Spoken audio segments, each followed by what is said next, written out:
So everyone welcome back to another video. তো আজকে কথা বলবো সিনেমা মৃন্ময় অভিনীত সিনেমা আহ, খাঁচা বলে সিনেমাটাকে নিয়ে। এই সিনেমায় মূলত এই সিনেমার যে মূলত গল্প, সেই গল্পটা মানে অ্যাকচুয়ালি তারা ট্রেলার টিজার লেভেলে খুব বেশি রিভিল করেনি, ঠিক আছে?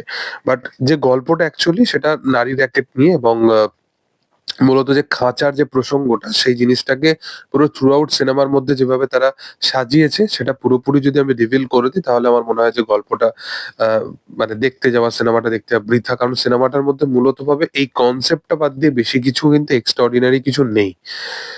দেখো, এই সিনেমার পার্টিকুলারলি আমার কিছু দিক আছে যেগুলো অবশ্যই ভালো লেগেছে, কিছু দিক আছে একদমই মানে পাতে দেওয়ার মতো নয় এরকমই লেগেছে। দেখো, সিনেমা বিনময়, তার হিউমার ভালো, তার কন্টেন্ট আমার খুব বেশি ভালো লাগে না, বাট তার সেন্স অফ হিউমার ভালো। মিরাক্কেলে আমি যখন তাকে দেখতাম, তার কমেডিও আমার ভালো লাগতো। বাট সে একটা চরিত্র ইউটিউবে, আহ, তার যে যে সমস্ত ওটিটি যে সমস্ত কাজ সে করেছে সেখানে কমলেশ নামে একটা চরিত্র সে প্লে করতো। এই কাজটাতেও তার নাম হয়েছে কমলেশ। এবং তো কমলেশের পারফরমেন্সে যদি আমি আসি, তো সে কিরকম পারফরমেন্স ডেলিভার করলো। দেখো, সিনেমা মৃন্ময় না, তার পারফরমেন্স ডেলিভার করার মতো একটা ক্যাপাবিলিটি অবশ্যই আছে। কিছু কিছু জায়গা আছে সেখানে কিন্তু ভালোভাবে সে ডেলিভার করে। বাট এখানে আহ, সেই সিনেমার মধ্যে পার্টিকুলারলি যেটা সবচেয়ে বড় প্রবলেম হয়ে দাঁড়ায়, যে সেটা হচ্ছে যে মৃন্ময় এবং পরিচালকের মধ্যে না কোনো এখানে ইকুয়েশন বা কেমিস্ট্রি তৈরি হতেই দেখা যাবে না। মানে একজন পরিচালক, তার হাতে কিন্তু অনেক কিছু বিষয় থাকে যে সে কিভাবে একটা হিরোকে প্রেজেন্ট করবে, একটা হিরোর এন্ট্রি সিন কিভাবে ডিজাইন করবে, আহ, বা তাকে কিভাবে ডায়লগ দেবে। তো এই ব্যাপারগুলো পুরোপুরি পরিচালকের হাতে থাকে।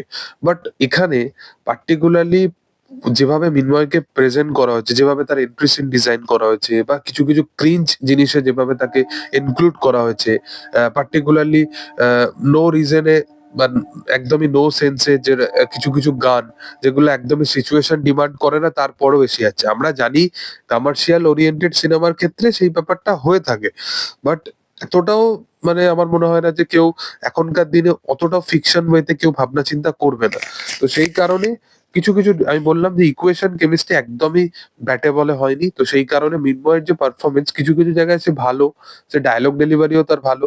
বাট সেটা না একদমই তুমি বলবে না যে একদম খুব দুর্দান্ত পারফরমেন্স ওরিয়েন্টেড একটা সিনেমা। বা এই মৃন্ময়ের জায়গায় যদি আমি অন্য কোনো অভিনেতাকেও যদি আমি সেখানে যদি বসাই, সেও যে খুব বেটার কিছু ডেলিভার করবে তা তা কিন্তু নয়। কারণ পরিচালক সেইভাবে জিনিসটাকে এক্সিকিউটই করতে পারে। এছাড়া এই সিনেমার পার্টিকুলারলি এডিটিং একদমই ভালো নয়। মানে সিনেমার কিছু কিছু সিন আছে যেগুলো ভালো, ধরো কারো ব্যাক স্টোরি দেখাচ্ছে, কিছু জায়গায় কারো ইমোশনালি একটা আমাদের কানেক্ট করার চেষ্টা করছে, তো ওই পোর্শন গুলো পার্টিকুলারলি এডিটিং লেভেলে এত প্রবলেম দেখায়, বা স্ক্রিনে এত বেশি ওই জিনিসগুলো জাগলিং করে, তো সেইগুলো দেখতে না আমরা অভ্যস্ত হয়ে যাই। মানে সেখানে আমরা আমাদের ক্ষেত্রে যে অ্যাক্টার্সদের অভিনয় বা তাদের ইমোশনাল সিন, সেইগুলোর প্রতি আর আমাদের ফোকাস যায় না।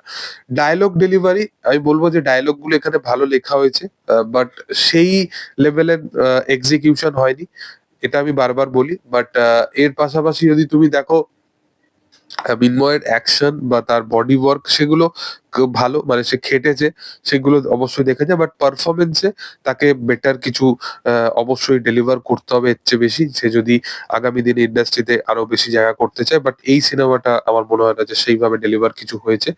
এবং এই সিনেমায় সত্যি কথা বলতে নজর যদি কেউ কেড়ে নেয় পারফরমেন্স দিয়ে, সেটা হচ্ছে রজতাভ দত্ত। এবং এটা মানে তার কাছে নতুন অর্থ কিছু নয়, কনসিস্টেন্টলি এই মানুষটা সবসময় ভালো কিছুই ডেলিভার করবে, ভালো কিছুই পারফরমেন্স দেবে, এটা মানে একদমই উম, সত্যি কথা।